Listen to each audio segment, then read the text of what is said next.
Fue la línea divisoria de una ciudad y un modo de vida. Fue el telón de acero hecho de hormigón. Una barrera de 150 kilómetros que durante 28 años aprisionó a más de 1 millón de personas. Al menos 239 personas perdieron la vida al intentar cruzarla de todas las formas posibles. A continuación, el muro de Berlín.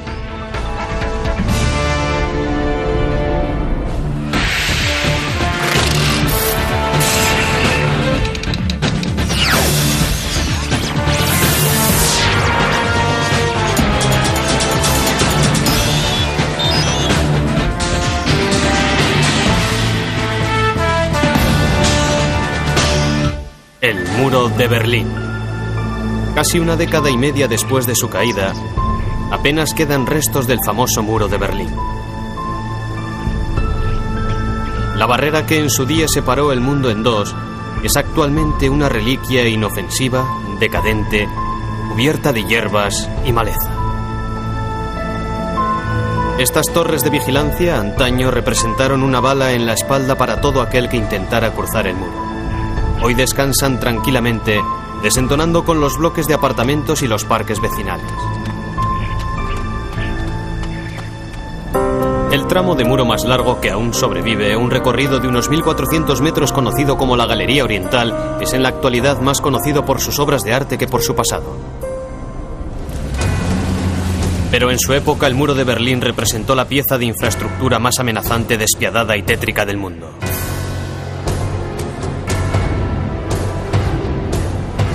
Esta fue la línea de la falla central de la Guerra Fría, la línea divisoria entre el comunismo y el capitalismo. Dos sistemas de nuestro tiempo, dominantes e irreconciliables entre sí. Eran unas placas tectónicas. Se desplazaban la una contra la otra, friccionaban entre sí de un modo que resulta difícil de comprender. El problema no era trasladarse de un país al otro, sino caminar desde un extremo de la calle al otro. Pasabas de una ideología a la otra. Aquí termina el muro y empieza el capitalismo. Aquí comienza una sociedad mejor. Yo estaba convencido de ello. Ideologías aparte, el muro de Berlín era un alarde de diseño y una construcción monumental y extravagante. Una barrera doble de más de 150 kilómetros, con cientos de torres de vigilancia. Una franja cruelmente mortal cuyo objetivo no era otro que la división total de una de las principales capitales europeas. Era un país pobre que intentaba construir pirámides en medio de una ciudad. Lo hicieron sin grandes inversiones porque se vieron obligados a ello. No tenían alternativa. Y a pesar de todo, llevaron a cabo una labor increíblemente eficaz para dificultar la salida al exterior. Lo lograron con creces. Las raíces y la desesperada lógica del muro se remontan a los estertores de la Segunda Guerra Mundial y el deterioro de relaciones entre los antiguos aliados. Al finalizar la guerra, Alemania quedó dividida en 4 sectores, cada uno correspondiente a los Estados Unidos, Gran Bretaña, Francia y la Unión Soviética. La capital, Berlín, estaba situada a 170 kilómetros de la frontera, dentro de la zona soviética, y se dividía a su vez en 4 sectores, uno por cada aliado. Los soviéticos, que habían tomado Berlín tras varias semanas de encarnizados combates, ocuparon la zona más amplia, Berlín Oriental, que comprendía un 40% de la ciudad, en la que vivían 1.100.000 habitantes. Los Estados Unidos, Gran Bretaña y Francia controlaban Berlín Occidental y sus 2.200.000 habitantes. La Puerta de Brandenburgo, construida 2 siglos atrás, fue una de las escasas estructuras que sobrevivió a la guerra. Quedó en la línea divisoria entre el sector soviético y el aliado, entre Berlín Oriental y Occidental. El Berlín de la posguerra estaba en ruinas y los refugiados se precipitaron en masa hacia el lado occidental, donde se estaba llevando a cabo una rápida reconstrucción promovida por el Plan Marshall. En 1948, para atajar el flujo de refugiados, los soviéticos impusieron un bloqueo alrededor de Berlín Occidental con la intención de matar a los aliados de inanición y dejar a la ciudad completamente bajo control soviético. Pero los norteamericanos se saltaron radicalmente el bloqueo mediante un puente aéreo. Cada 2 minutos, las 24 horas del día, un avión aterrizaba con suministros. Así se cubrieron las necesidades de la ciudad durante 11 meses. Finalmente, los soviéticos levantaron el bloqueo el 12 de mayo de 1949. Para entonces los antiguos aliados ya eran enemigos irreconciliables. Sin embargo, pese a las diferencias políticas, la frontera entre Berlín Oriental y Occidental estaba sorprendentemente abierta y libre. La ciudad de 8 siglos de antigüedad compartía una infraestructura común. Todo, desde el correo hasta el metro, se gestionaba de forma unificada y unos 60.000 berlineses orientales trabajaban en el lado occidental. Aquel fue el verdadero problema. Berlín era una ciudad abierta y la gente podía ser controlada por la policía, pero en realidad no podían vigilar a los que cruzaban hacia el otro lado de la ciudad. A lo largo de la siguiente década, el problema de los refugiados se agravó. Alemania Oriental perdía del orden de 100.000 habitantes al año. Los periodistas habían conseguido acceder a través de Berlín y el primer ministro soviético, Nikita Khrushchev, exigía nuevamente a las tropas aliadas que abandonaran la zona occidental. El régimen descubrió en 1958 que se les marchaban más médicos al año de los que podían formar en ese mismo periodo, por lo que empezaron a dar marcha atrás. En 1961, cuando Alemania Oriental empezó literalmente a fluir hacia Occidente en busca de prosperidad, el gobierno sopesó todas las opciones y llegó a la conclusión de que la única solución era construir un muro para evitar el éxodo. Y a pesar de todo, lo que sucedió el 13 de agosto de 1971 pilló a todos por sorpresa. En toda la historia del planeta a nadie se le había ocurrido la idea de dividir por la fuerza una ciudad del tamaño de Filadelfia en 2 partes mediante un muro.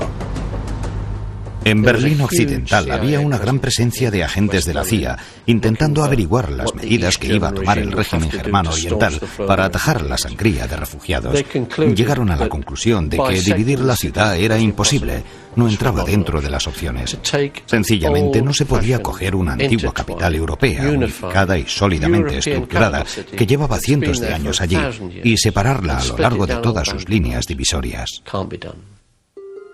Bautizada con la clave de muralla china por los alemanes orientales, la operación fue diseñada bajo el máximo secretismo para erigir una barrera de 42 kilómetros entre Berlín Oriental y Occidental y otra barrera de 120 kilómetros entre Berlín Occidental y Alemania del Este. A los extranjeros se les permitiría cruzar la frontera a través de un puñado de puestos de control, pero a los alemanes del Este, sobre todo a los berlineses, no. La operación, concebida por el presidente de Alemania Oriental, Walter Ulbricht, y aprobada por Khrushchev, fue ejecutada a medianoche de la madrugada del domingo para pillar a la ciudad con la guardia bajada. En el transcurso de 24 horas se había desplegado alambre de espino entre postes de hormigón a lo largo de 9 kilómetros de Berlín Central. Se cerraron 67 de los 81 puestos de cruce entre el este y el oeste. Los movimientos en torno a los restantes puestos de control fueron estrictamente controlados. El 13 de agosto a las 7 de la mañana oí las noticias e inmediatamente le desperté a mi hermano. Entonces sacamos nuestras bicicletas y recorrimos las fronteras y comprobamos que estaban plantando postes de hormigón en el asfalto con la ayuda de martillos neumáticos. Estaban colocando vallas de alambre de espino. Había muchos militares con armas. Parecía una guerra. La primera fase de separación de la ciudad fue la más peligrosa. Miles de guardias fronterizos y policías orientales fueron puestos a patrullar con el apoyo de tanques del ejército de Alemania del Este. También fueron llamados 25.000 reservistas civiles a quienes la policía había convocado a las 2 de la madrugada. Se les proporcionaron armas y alambre de espino. A nadie se le había avisado con antelación de la operación y nadie sabía cómo reaccionaría la gente, incluidos los habitantes de Berlín Oriental. Si la gente se hubiera sublevado, si los soldados se hubieran plantado diciendo no estamos dispuestos a secundar esto, se habrían metido en un buen lío. Fue una maniobra a la desesperada. Nunca se había intentado algo así. Cuando quedó claro que no se produciría ningún levantamiento, los oficiales soviéticos y alemanes contuvieron la respiración ante una duda aún mayor. ¿Cómo reaccionaría Occidente, especialmente los Estados Unidos? En Berlín Occidental había una gran indignación. Hubo manifestaciones masivas y disturbios, pero lo que más les preocupaba a Ulbricht y Khrushchev era la respuesta de Norteamérica. Las autoridades de Alemania del Este estaban aterradas ante la posible respuesta de Occidente.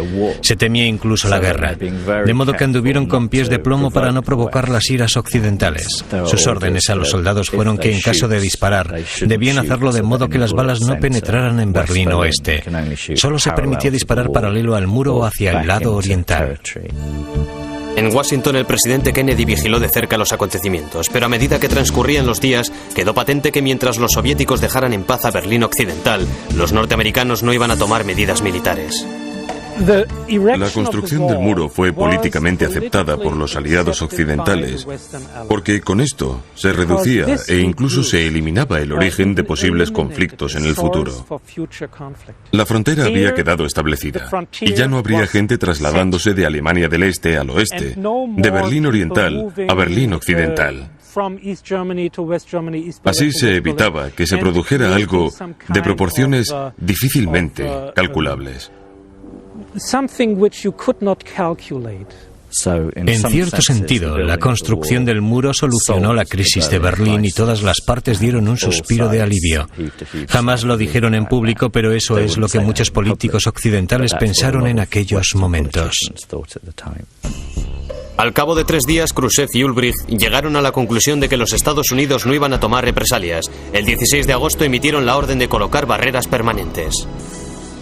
Los soldados y los obreros empezaron a edificar lo que sería conocido como el muro primitivo, un conglomerado compuesto de cualquier material al alcance de la mano. Para separar Berlín Oriental y Occidental se emplearon ladrillos y piedras. El alambre de espino y los puestos de vigilancia se utilizaron para cerrar la frontera regional entre Berlín Occidental y Alemania del Este. Los analistas occidentales hacían conjeturas sobre cómo los alemanes orientales habían conseguido ocultar los recursos necesarios para erigir un muro de 160 kilómetros. Sin embargo, la respuesta era evidente. Berlín Oriental era una cantera de construcción porque había quedado arrasado por los bombardeos. Lo único que tenían que hacer era acudir a la cantera y requisar lo necesario, como bloques de hormigón, escombros, ladrillos, todo lo que hubiera disponible. Una estructura muy tosca y sencilla.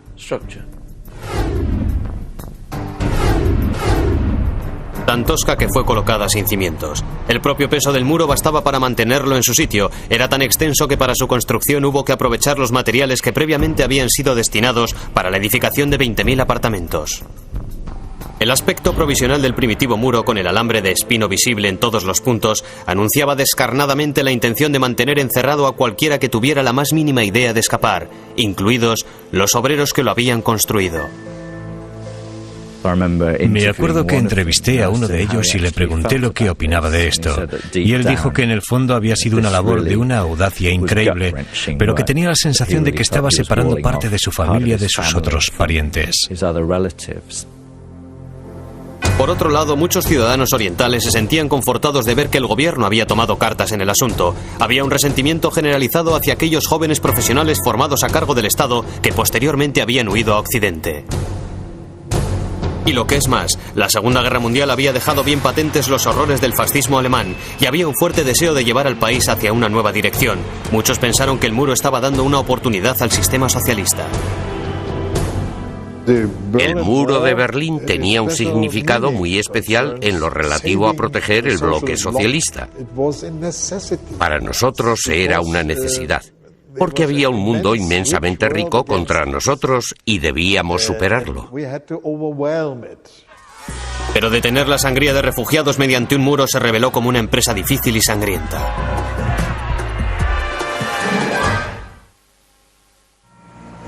Históricamente, los muros monumentales han sido escasos. El muro de Adriano, que delimitaba los confines del Imperio Romano. La línea Maginot, un muro fortificado diseñado para mantener a los alemanes apartados de Francia tras la Primera Guerra Mundial.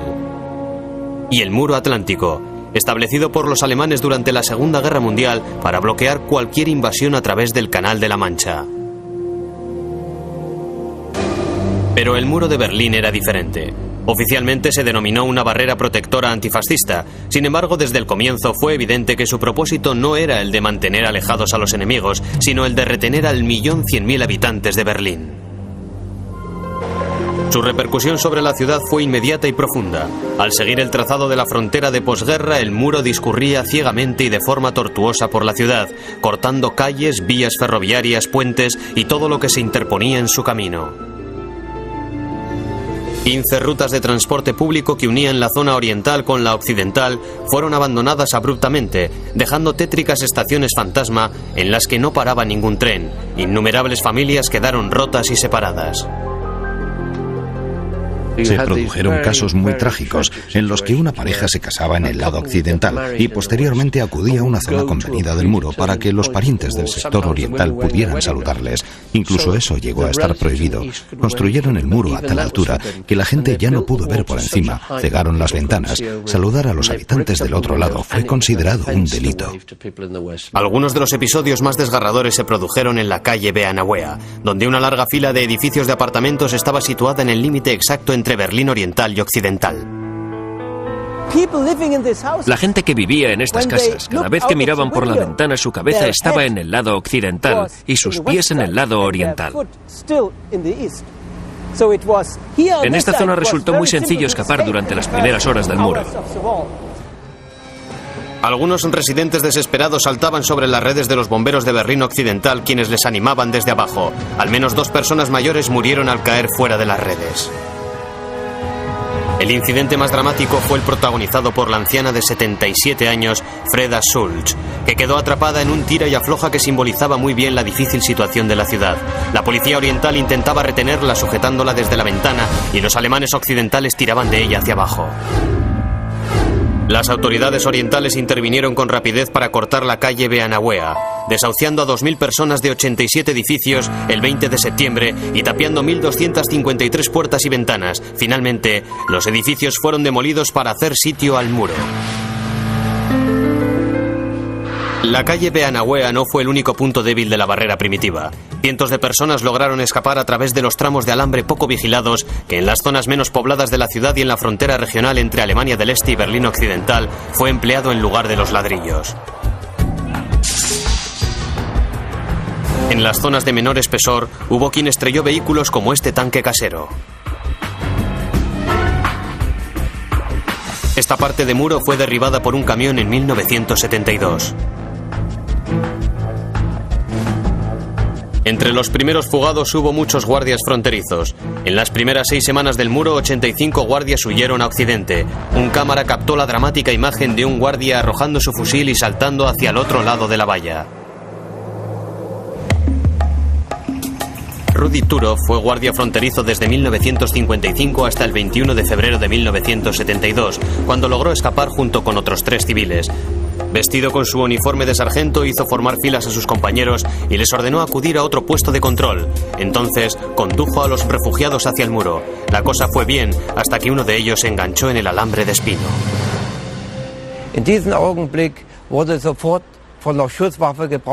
En aquel momento, los otros guardias fronterizos que nos habían visto utilizaron sus armas y yo me vi obligado a hacer disparos al aire. Entonces huimos hacia una casa de Berlín Occidental y fuimos liberados por soldados norteamericanos.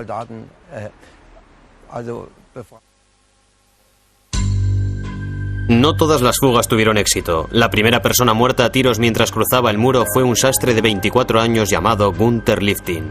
Liftin fue asesinado el 24 de agosto mientras intentaba nadar hacia Occidente, cruzando el canal de Humboldt. El día 26 llegué a casa temprano y le encontré a mi madre llorando. El apartamento había sido arrasado. Nadie me dijo que mi hermano había sido asesinado. Por la noche nos enteramos viendo el programa del canal de televisión de Berlín SFB. Fui al Instituto Forense en busca de mi hermano para poder identificarlo. Rompí la tapa del féretro y comprobé que mi hermano parecía completamente ileso. Tan solo tenía una venda en la punta de su barbilla, por donde había salido la bala.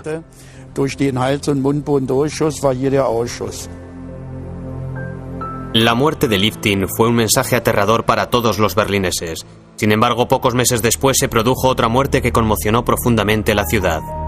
Peter Fechter, de 18 años, recibió un tiro en la espalda cuando intentaba trepar por el muro que había justo delante del Checkpoint Charlie. Estuvo más de 1 hora gritando pidiendo auxilio, pero fue abandonado a su suerte. Tanto las tropas norteamericanas como los guardias orientales tenían miedo de ser tiroteados desde el otro lado si intentaban prestar ayuda.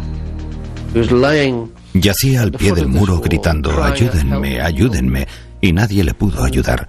Tenían que solicitar 3 soldados, y hasta que los 3 soldados consiguieron retirarlo y llevárselo como si fuera un pelele, transcurrió demasiado tiempo.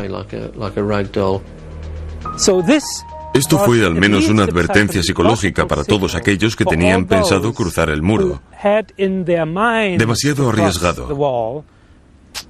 Mejor no hacerlo. Si las muertes individuales resultaban aterradoras, el muro engendró otros dramas que angustiaron al mundo.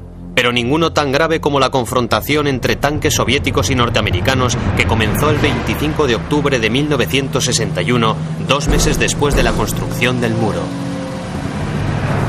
Según el Tratado de las Cuatro Potencias de la Segunda Guerra Mundial, los Estados Unidos tenían derecho absoluto de acceso a Berlín Oriental, pero de pronto Berlín Oriental plantó cara a este derecho y empezó a exigir a todos los vehículos norteamericanos que mostraran la documentación.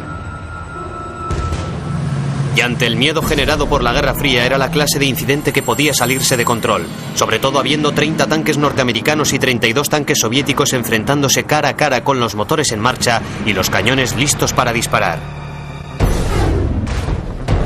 El mundo estaba pasando miedo. Era como la crisis de los misiles de Cuba, pero a escasos metros de distancia. Era el peor lugar donde perder los nervios. Si un soldado en un edificio con un arma en la mano perdía los papeles, entonces un tanque disparaba. Y entre nos disparan y vamos a dispararles a ellos, la situación se podía descontrolar. La crisis finalizó 3 días más tarde cuando Khrushchev ordenó la lenta retirada de los tanques y los alemanes orientales volvieron a permitir el paso libre de los soldados estadounidenses por su territorio. Pese a semejantes confrontaciones, el muro siguió evolucionando. En 1963, los alemanes orientales siguieron trabajando en una estructura de segunda generación hecha de bloques de hormigón apilados que resistían mejor el impacto de coches y camiones y empezaron a arreglar metódicamente todos los puntos débiles de la barrera. Repasaron concienzudamente todo el muro. Los dirigentes Honecker y los generales literalmente peinaron todo el muro. Recorrieron paso a paso toda la trayectoria, comprobaron el alcantarillado y todas las corrientes de agua. Colocaron rejas bajo el agua para evitar que la gente atravesara el río a nado. En las alcantarillas subterráneas pusieron barreras, y así hacia el año 1963 el único modo de pasar al otro lado fue construyendo túneles. Y con el paso del tiempo se hicieron más y más sofisticados. Disponían de equipos de escucha subterráneos con los que podían oír lo que sucedía en los túneles. Llegaron a construir vías subterráneas con las que taponaron los demás túneles. Hacia mediados de 1963, Berlín Oriental y Berlín Occidental estaban separados por un sólido muro de unos 7.800 metros cúbicos de hormigón. La frontera regional más larga entre Berlín Occidental y Alemania del Este estaba controlada mediante un vallado de alambre de espino que se extendía entre 116 garitos de vigilancia. En junio de 1963 se añadió al muro una instalación fronteriza de 90 metros. Todo aquel que intentara cruzar esta zona sin autorización expresa era detenido. Pese a no tener ninguna intención de empezar una guerra a cuenta del muro, el presidente Kennedy alentó las esperanzas de Berlín Occidental cuando visitó la ciudad el 26 de junio de 1963. 1,5 millones de berlineses, casi el 70% de la población, asistió a su discurso. All free men, wherever they may live, are citizens of Berlin. And therefore, as a free man, I take pride in the words Ich bin ein Berliner. Creo que a muchos berlineses occidentales les conmovió el hecho de que Kennedy estuviera dispuesto a venir y mostrarles su solidaridad. Y fue, por así decirlo, una declaración política. Estaba diciendo, estoy preparado para defender la democracia en Occidente. Pero la visita de Kennedy también dejó bien claro que el muro era una realidad que no estaba dispuesta a desaparecer. Es más, en términos puramente físicos, el muro de Berlín apenas estaba empezando a tomar forma.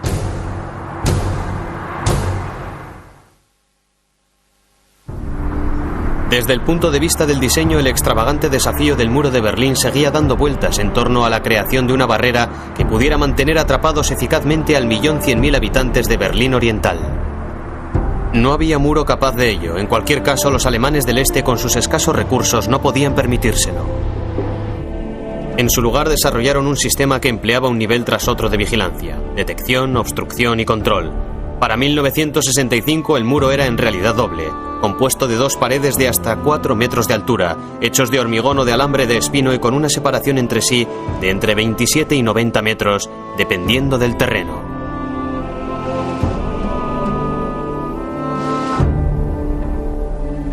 El espacio intermedio era una franja mortal, donde la mayoría de los aspirantes a prófugos eran detenidos o asesinados. Aquí cada paso era realmente infernal. Quien lograra trepar por el muro interior tenía que atravesar una valla de alambre de tela metálica de 2 metros rematada con alambre de espino y reforzada con alarmas. Más allá, el suelo estaba sembrado de minas y trampas que mediante cables activaban mecanismos de disparo empleados en las zonas regionales. Aquellos que intentaran escapar en un vehículo tenían que cruzar raíles y zanjas antitanque que obstaculizaban el paso. Torres de vigilancia estratégicamente colocadas, focos de luz de gran potencia, búnkeres de hormigón y patrullas armadas eran otros elementos de este macabro confinamiento urbano. Tanto el muro interior como el exterior estaban pintados de un blanco brillante para facilitar la detección de fugitivos. A lo largo de todo el año el terreno entre los muros era regado con sustancias químicas. Había un espacio de entre 50 y 100 metros que se mantenía desprovisto de vegetación. Berlín está edificado sobre arena. El suelo era muy arenoso y se alisaba todos los días para comprobar las huellas que quedaban marcadas. Los perros también contribuyeron a la protección. Los perros eran atados a postes con cuerdas muy largas, de forma que tenían mucho espacio para husmear. Las correas estaban calculadas de manera que los perros podían acercarse hasta casi tocar el hocico, pero sin poder atacarse mutuamente. Estaban tan cercanos que nadie podía esquivarlos. Mientras tanto, el muro seguía evolucionando. En 1968 se derribó la antigua barrera provisional y fue sustituida con un muro de tercera generación, una, por así decirlo, frontera moderna, construida con segmentos prefabricados anclados mediante clavijas de acero. Los guardias, por supuesto, eran la pieza clave del sistema. 8.000 guardias fronterizos fueron cuidadosamente seleccionados según su fiabilidad ideológica. Los berlineses fueron excluidos pues se pensaba que podían tener más reparos en disparar contra otros berlineses. También se prescindió de aquellos que tuvieran parientes en el lado occidental. Vigilar la frontera era un aburrimiento y un desgaste de nervios. Los turnos eran largos, las condiciones penosas y las órdenes molestas. En las unidades en las que serví yo, el estado de ánimo estaba por los suelos. Muchos soldados tenían que hacer turnos de 12 horas y la disciplina era un desastre. Se abusaba del alcohol, porque muchos camaradas no estaban de acuerdo con el uso de las armas. En otras palabras, con las órdenes de abrir fuego. En general estaban armados con Kalashnikov y rifles semiautomáticos. Y poco después de la construcción del muro, se produjo la llamada Orden de Disparar a Matar. En el ordenamiento interno, supervisado personalmente por Honecker, quedaba bien claro que los guardias fronterizos debían disparar como último recurso, pero llegado el caso debían disparar y no errar el tiro. Es más, el propio presidente germano oriental, Walter Ulbricht, ofreció esta bandera a los guardias que mataron a Peter Fechter, otorgándoles el reconocimiento a la mejor unidad de servicio de 1962. Walter Ulbricht acudió a los guardias fronterizos para decirles gracias. Gracias por otro muerto más junto al muro. Encargó una bandera especial en la que figuraba su retrato. Con Walter Ulbricht, la victoria siempre. Si se contempla desde el punto de vista germano-oriental, había que dar ánimos a estas personas. De lo contrario, serían los primeros en huir. Ya lo habían hecho unos cuantos. Para reducir el riesgo de fugas, los guardias siempre iban emparejados. Eran unos desconocidos entre sí que se controlaban mutuamente. Solo una quinta parte de los guardias pertenecían a la Stasi, la famosa policía secreta de Alemania Oriental. Entre compañeros había muchos recelos y tenían conversaciones extrañas, sin sentimientos. Ninguno sabía si el otro era del servicio secreto o si sería capaz de delatarlo ante los superiores. Eran dos personas que no se fiaban ni un pelo el uno del otro, que vigilaban entre 10 y 15 metros de espacio frente a un muro. Y al otro lado estaba Occidente, con su galaxia de neón. Las atalayas eran espartanas, no había servicios, no había medio para cocinar, no había calefacción. Los recorridos al servicio y los cambios de turno eran coordinados con mucho cuidado. Para el cambio de turno se aproximaba un todoterreno con los nuevos guardias. Uno de los sustitutos subía hasta la torre de control y ocupaba el puesto de uno de los guardias, que bajaba. Luego subía el segundo reemplazo y ocupaba el puesto del otro guardia, que también bajaba.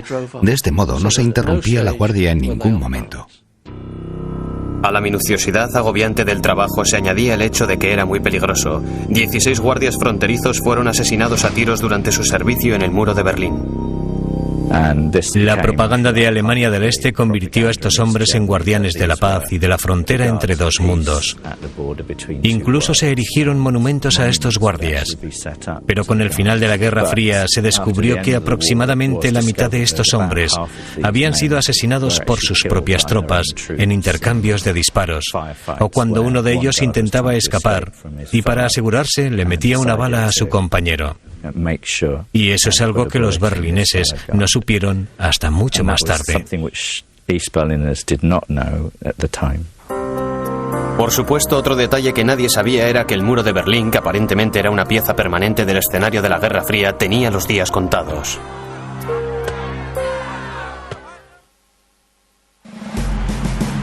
Hacia la década de los 70, Alemania del Este se había convertido en una de las economías más florecientes de la Europa Oriental.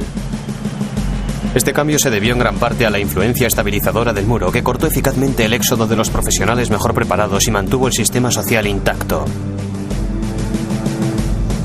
Pero su creciente peso dentro de la comunidad mundial hizo que Alemania Oriental fuera cada vez más sensible hacia su aura de infraestructura más famosa y vergonzante. En 1975 los germanos orientales empezaron con la construcción del muro de cuarta generación. Se diseñó una reestructuración para ofrecer una imagen más limpia y respetable de la barrera.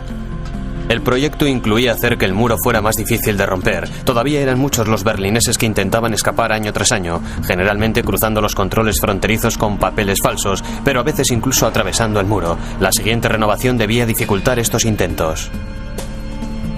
El antiguo muro de separación fue reemplazado por 45.000 segmentos con forma de L, fáciles de colocar y resistentes al clima y a la contaminación. La parte inferior de la L se extendía horizontalmente más de 2 metros sobre el terreno, haciendo el muro invulnerable ante las embestidas de los vehículos.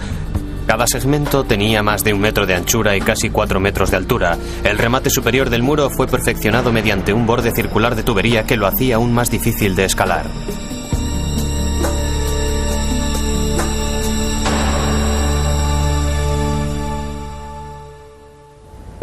Era muy difícil de pasar por encima, e incluso hubo quien lo intentó desde el lado occidental para provocar, pero se cayó, porque era muy difícil sujetarse al muro.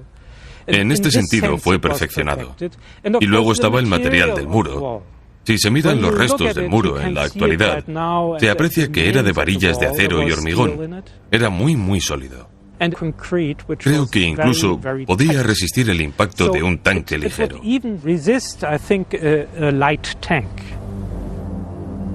Los propios guardas fronterizos comprobaron que el muro de cuarta generación era verdaderamente inexpugnable. En los barracones de entrenamiento al sudeste de Berlín construyeron réplicas del muro y al principio intentaron doblegarlo. Trataron de saltar por encima con pértigas, luego intentaron volarlo. En un momento dado emplearon un antiguo tanque T-34 para tirar el muro abajo y siempre fracasaron. El muro, remozado y con aspecto más pulcro, fue una mala noticia para la gente que quería escapar, pero tuvo su lado positivo al menos para algunos occidentales. Este es el muro que fue un regalo para los artistas de grafiti occidentales. Era tan limpio e irresistible que lo cubrieron de pintadas. A intervalos regulares, los guardias fronterizos orientales pasaban al otro lado cruzando los pasadizos secretos que había en el muro y lo volvían a pintar de blanco. Pero en pocas semanas las paredes se volvían a convertir en un lienzo multicolor.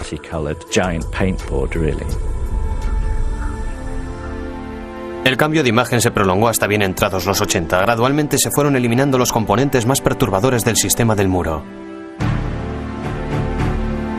como las barreras antitanque, elaboradas con raíles de ferrocarril verticales y los mecanismos de disparo automático.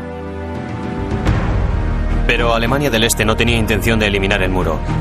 De hecho, en 1986 el gobierno celebró por todo lo alto el 25 aniversario de esta barrera protectora antifascista.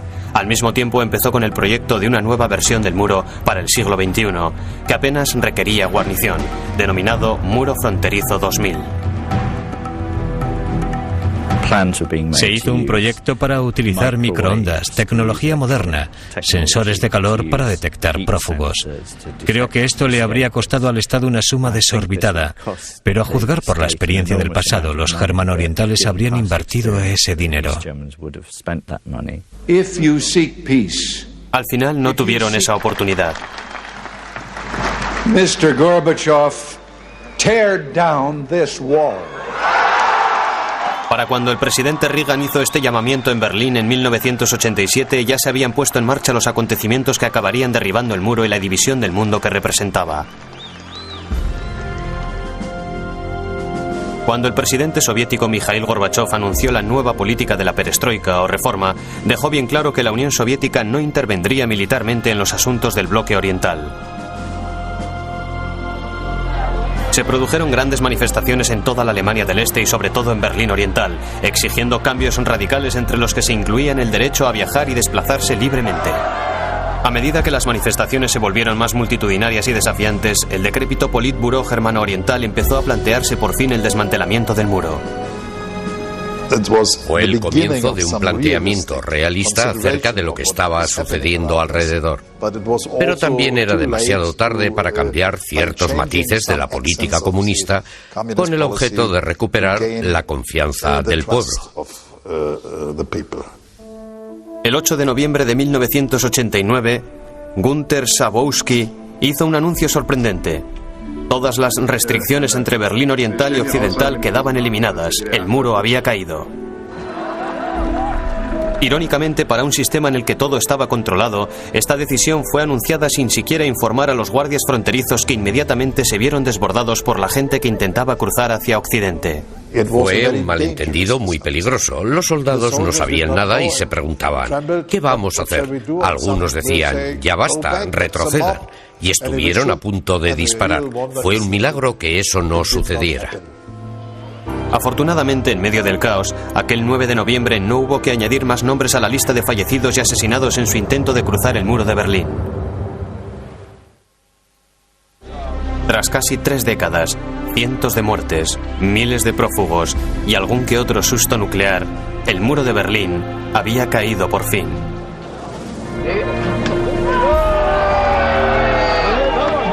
A muchos que se habían criado con el muro les costaba creer que ya fuera cosa del pasado. Un modo de asegurarse consistió en agredir físicamente al muro, algo que miles de berlineses hicieron de buen grado. No se trataba de llevarse algo a casa, algo que se convirtiera en objeto histórico al cabo de un par de años. Creo que también era una especie de frustración acumulada, un odio anidado que hizo que muchos berlineses occidentales pusieran algo de su parte para derribar el muro. La demolición oficial de los 160 kilómetros de doble muro empezó el 13 de junio de 1990. Fue una iniciativa de gran envergadura. 45.000 segmentos de 2,7 toneladas, 127 kilómetros y medio de vallado eléctrico y 302 torres de vigilancia.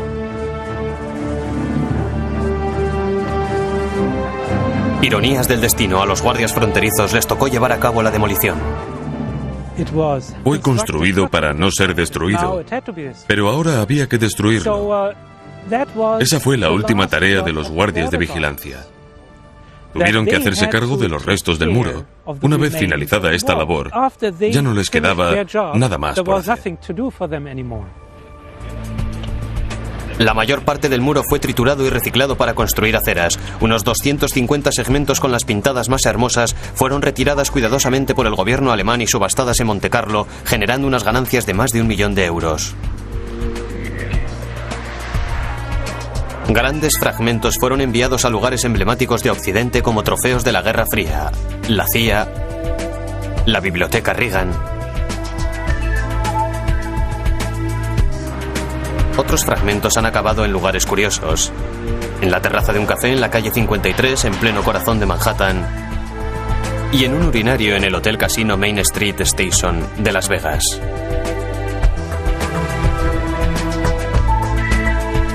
Otros elementos del sistema del muro fueron vendidos, incluidos los malvados perros de vigilancia. Eran cientos y habían sido entrenados para agredir a sus propios cuidadores si estos intentaban tomarse un descanso. Resultaron ser tan dóciles que la gente los compró como mascotas. Los perros asesinos acabaron siendo animales de compañía tan maravillosos que ni siquiera se metían con los ladrones. La caída del muro cambió drásticamente la imagen de Berlín. La Franja de la Muerte había pasado a ser un jugoso terreno urbanizable que atraía a numerosos constructores. La plaza de Potsdam, que en 1989 ofrecía este aspecto, era la dirección preferida por los empresarios, sede de Daimler-Benz y Sony. Los turistas empezaron a merodear por la Puerta de Brandenburgo, donde hace 28 años un paseo les habría costado la vida. Y por una pirueta del destino, la antigua Franja de la Muerte albergará una construcción dedicada al Holocausto de la Segunda Guerra Mundial, un inmenso monumento diseñado a imagen de un cementerio laberíntico. La única sección que se mantiene de la Franja de la Muerte se encuentra en la calle Beanawea, donde se ha erigido un monumento con minúsculas rendijas en el lado oriental del muro que dejan entrever lo que en su día fue tierra de nadie.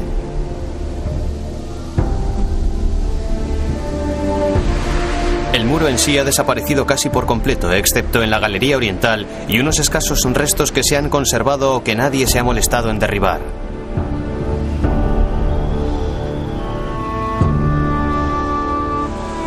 Una línea de piedras indica el antiguo trazado, serpenteando por Berlín como huellas del pasado. Sin embargo, el pasado se hace el remolón cuando se trata de pedir responsabilidades y confesiones de culpabilidad por las matanzas producidas junto al muro. ¿Quién es el responsable? ¿Fueron las personas que apretaron el gatillo? ¿Los guardianes funcionarios del muro o sus cabecillas políticos? Cuando todo terminó, algunos líderes políticos tuvieron que cumplir condenas de cárcel. En el caso de los que apretaron el gatillo, era algo ante lo que las autoridades no podían cerrar los ojos. Se llevaron a cabo los juicios, pero en general los cargos fueron por homicidio, no por asesinato. Y en casi todos los casos las condenas no llegaron a cumplirse. El presidente de Alemania del Este, Erich Honecker, fue juzgado en 1993, pero fue puesto en libertad por motivos de salud. Murió exiliado en Chile al año siguiente. Günter Schabowski, que trabajó en el Politburo entre 1984 y 89, época en la que fueron asesinadas 3 personas junto al muro, fue condenado a 3 años. Es el único miembro de alto rango del gobierno germano oriental que ha asumido su responsabilidad en las muertes. Yo era miembro de la cúpula. Y no puedo negar el hecho de que muriera gente por intentar abandonar el país sin intenciones delictivas.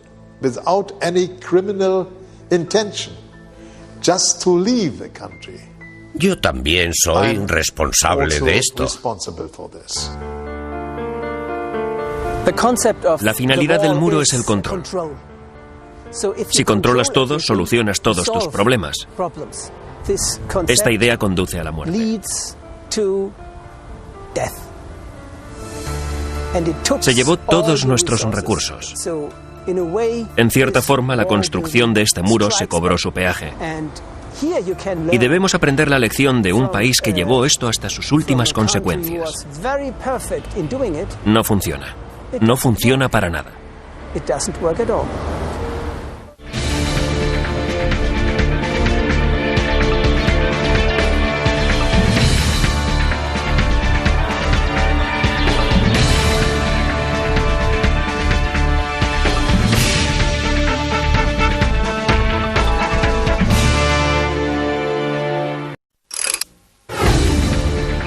Fue la línea divisoria de una ciudad y un modo de vida.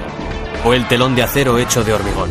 Una barrera de 150 kilómetros que durante 28 años aprisionó a más de 1 millón de personas. Al menos 239 personas perdieron la vida al intentar cruzarla de todas las formas posibles. A continuación, el muro de Berlín.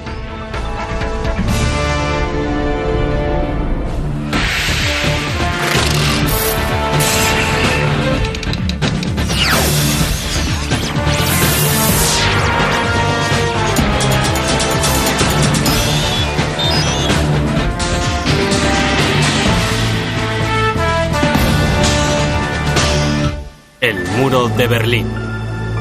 Casi una década y media después de su caída, apenas quedan restos del famoso muro de Berlín. La barrera que en su día separó el mundo en dos es actualmente una reliquia inofensiva, decadente, cubierta de hierbas y maleza. Estas torres de vigilancia antaño representaron una bala en la espalda para todo aquel que intentara cruzar el muro. Hoy descansan tranquilamente, desentonando con los bloques de apartamentos y los parques vecinales. El tramo de muro más largo que aún sobrevive, un recorrido de unos 1400 metros conocido como la Galería Oriental, es en la actualidad más conocido por sus obras de arte que por su pasado. Pero en su época el muro de Berlín representó la pieza de infraestructura más amenazante, despiadada y tétrica del mundo.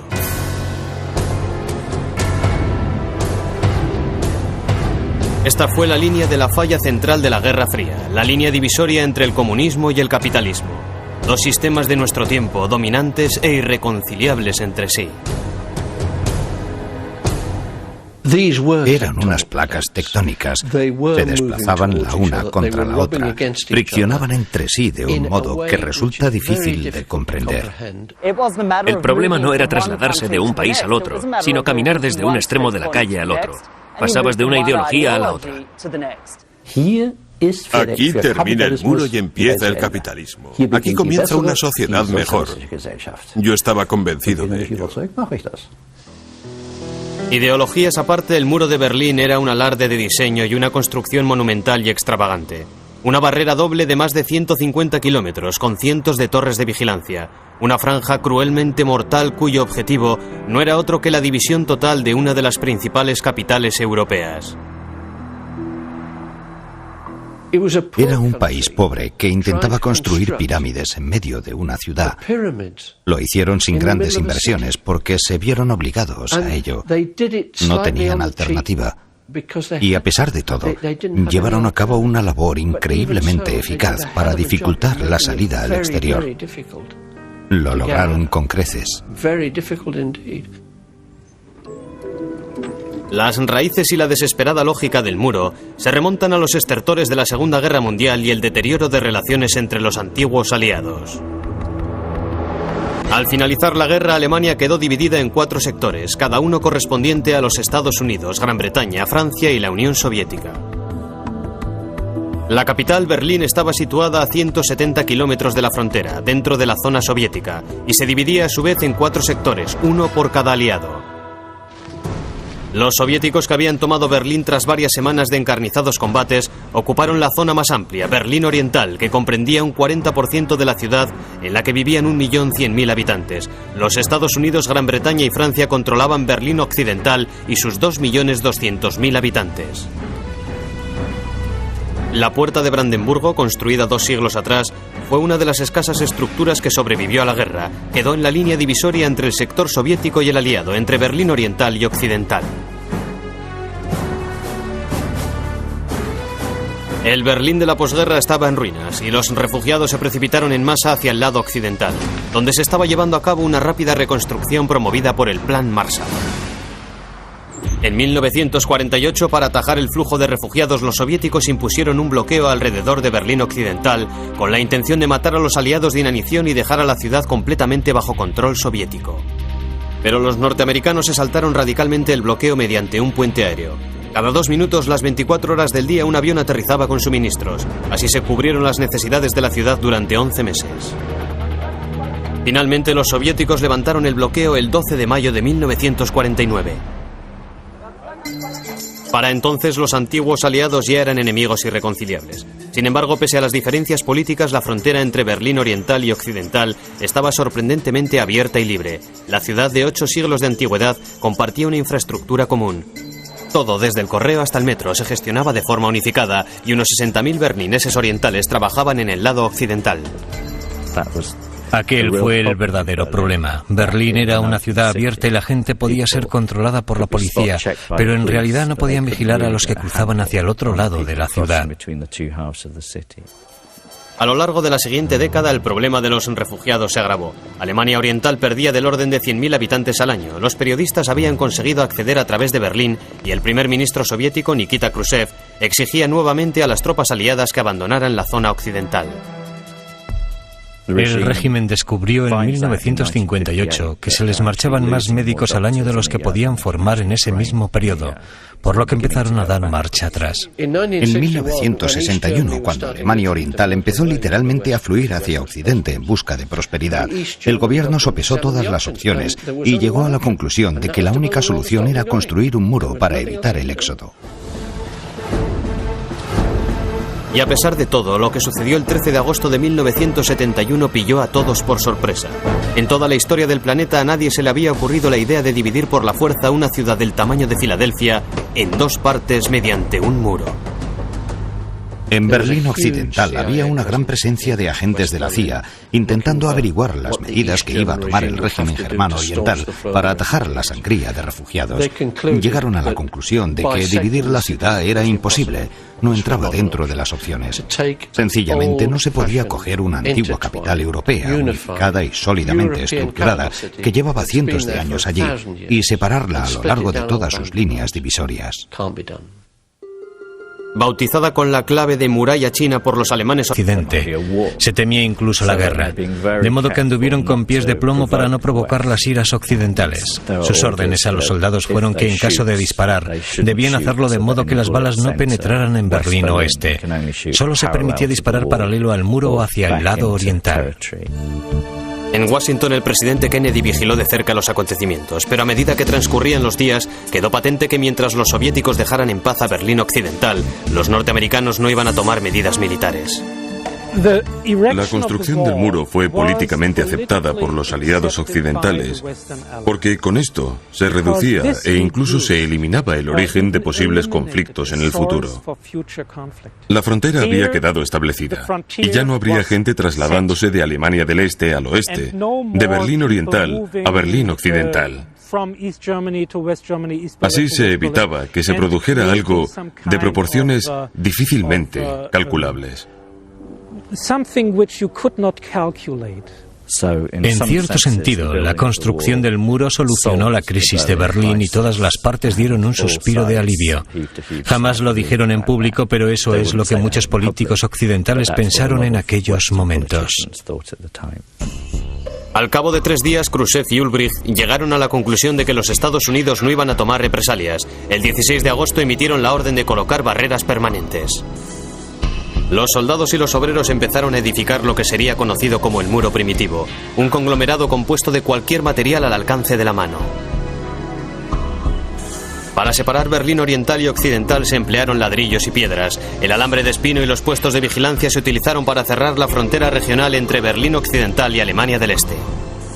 Los analistas occidentales hacían conjeturas sobre cómo los alemanes orientales habían conseguido ocultar los recursos necesarios para erigir un muro de 160 kilómetros. Sin embargo, la respuesta era evidente.